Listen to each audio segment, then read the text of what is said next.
Hey my loves, welcome back for another video. If you're tuning in for the first time, I'm Ashley and today we're going to be playing in this gorgeous lace wig courtesy of Supernova. Now you guys know that these are my folk. They sent over this beautiful straight lace wig. This is light lace, which is a new type of lace, but you can kind of see it kind of had that 5 o'clock shadow where they have those knots. So off camera I went ahead and bleached the knots and got this wig ready to go. Now they do offer this one as light lace invisible knots, and I do have to agree that the knots were not too crazy, but of course I just wanted no knots at all. I'm gonna go ahead and make this one glueless because this is gonna be my go-to wig for the next week or two. So I did go ahead and use the elastic band that they provided. I went ahead and measured it to my ear to ear and cut off the excess. Now I'm gonna go in and pretty much just sew it down. So you guys know the simple rule of thumb for me is I kind of measure or match it up with the combs that are in the inside, and that almost always works for me in as far as having the perfect position. But because there is so much lace, I did kind of pull it all the way forward, and this is going to make it so that the wig is glueless and so that I don't have those ear taps that I normally have. It kind of just, I'm not really sure how to explain it, but you'll see in just a moment how like the ear taps and all that are kind of gonna sit behind the ear. And this is a first look at what the lace looks like on. Like I said before, the knots were very nice and small and fine, but I just wanted no knots at all, and this looks amazing. Even with the actual lace itself, when I have it on my head and you see it blends so well with my complexion, I am absolutely in love, and this is why I designated this one to be my go-to wig for a while. You guys can see kind of when I lift that up where the actual elastic sits. It's like right in front of my ear, so kind of pay attention to placement when it comes to your elastic bands and wanting your wigs to lay glueless. If you want that excess ear tab, you would just make sure that you sew the elastic a little bit further up. I brought it all the way down again because I did not want any lace or any hair right there where my sideburns sit. That way I don't have to bond anything down for my glueless situation. Now this is what it's gonna look like. As you guys can see, it definitely sits and fits glueless. I don't have any glue on the lace or any, you know, got to be glued or anything like that, and it sits super duper flawless.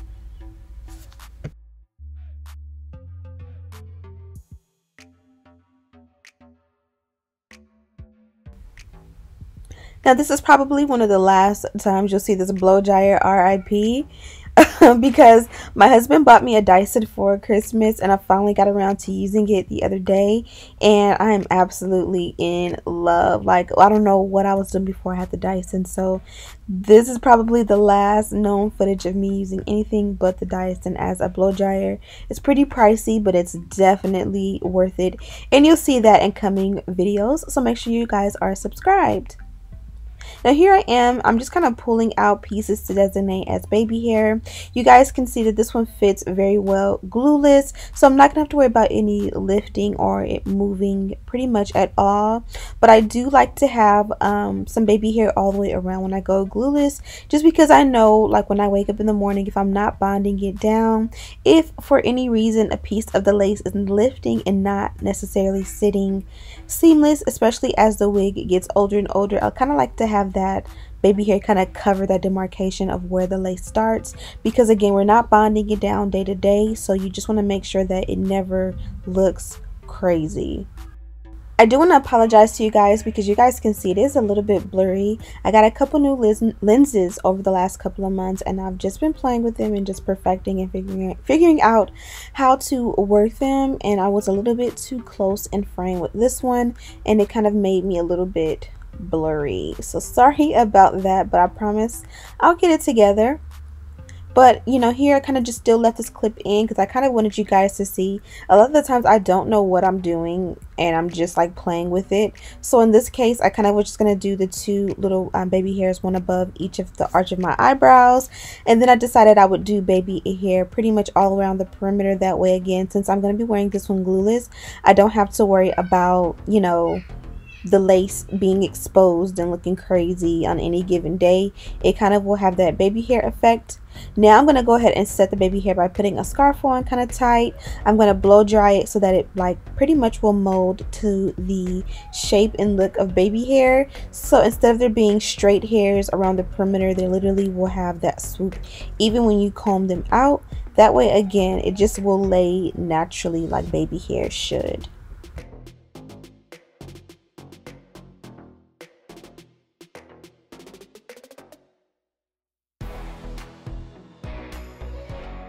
Now we have our wig installed. The hair is blow dried because again it was wet in the beginning after I went ahead and bleached the knots. You guys can see it's super full and beautiful.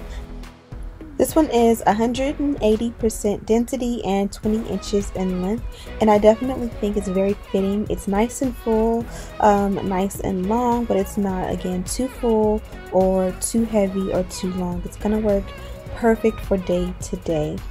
So this is what the wig looks like now that it's bonded down. As I said before, I'm going to go ahead and style it now. So once your wig is bonded down and everything is where it needs to be, it still needs to be styled.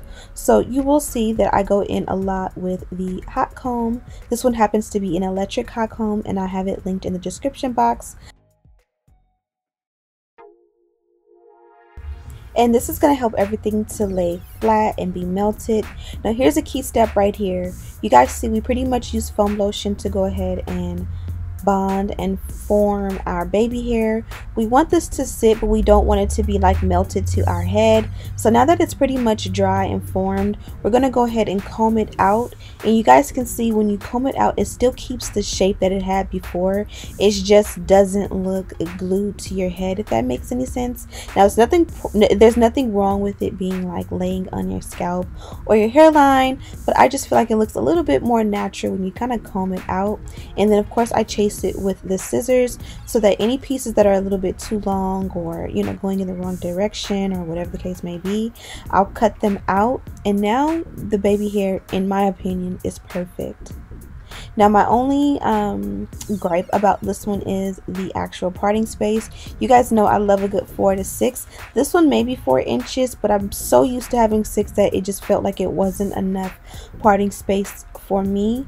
So I'm gonna be wearing a lot of my favorite headbands and scarves and bandeaus with this one, which this video was filmed maybe about 4 or 5 days ago, and I've been wearing my Fendi bandeau, I've been wearing my Louis bandeau, I've been wearing some of my cute little headbands from Zara, and I pretty much use that to cover how it doesn't go back as far as I would like it to with the parting space. It kind of covers and makes sure everything looks good. And then of course, since I'm wearing it glueless for a minimal look, I don't necessarily go in every single day and re-straighten it, even though I should.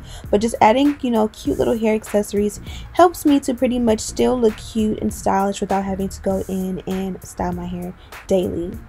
So now the hairline is perfected, the parting is perfected, it's nice and fluffy and beautiful, but we want it to be like salon ready. So I'm going to go ahead and add a little bit of wax, brush that in, and then again go in with the hot comb. I'm going to flat iron and pretty much do everything I can to make this one look as amazing as possible. So in your case, if you want to go in with the hot comb, but you want to reduce the amount of steps that you take, whenever I went in the last time with the hot comb, or the first time in this video, pretty much I should have just added the wax then, and I would not have had to go in 2 times. But again, I just enjoy doing my hair and styling my hair, so sometimes I don't mind going in, you know, and doing repetitive steps. But that's pretty much it. I'm gonna do kind of like a chase method to kind of press out the length of the hair, and of course I added a heat protectant to protect the hair and make sure it doesn't fry. But that's pretty much it. This one came from Supernova, as I said before. At the very end, I'll have a clip of the unboxing and show you the packaging and everything that came with the wig. I truly hope you guys enjoyed this one. I'm also going to show you how it looks styled with my cute little headband from Zara. Oh, I did even add some serum. I thought I was done, but I'm not. I love this Garnier serum. It's very lightweight. It doesn't weigh the wig down at all. But yeah, thank you guys so much for watching. Don't Don't forget to like, comment, subscribe, share this video with your friends. I'll try to find this headband on the Zara website for you guys. I'll link it down below. But it's just a cute little rhinestone headband, and it's very in style, on trend these days. But check out Supernova. I have their link in the description box to this wig. Also, don't forget to turn your post notifications on. Like this video if you love the video content I've been putting out lately, and of course make sure you're subscribed and all that greatness. And as always, I'll see you in the next one. Smooches.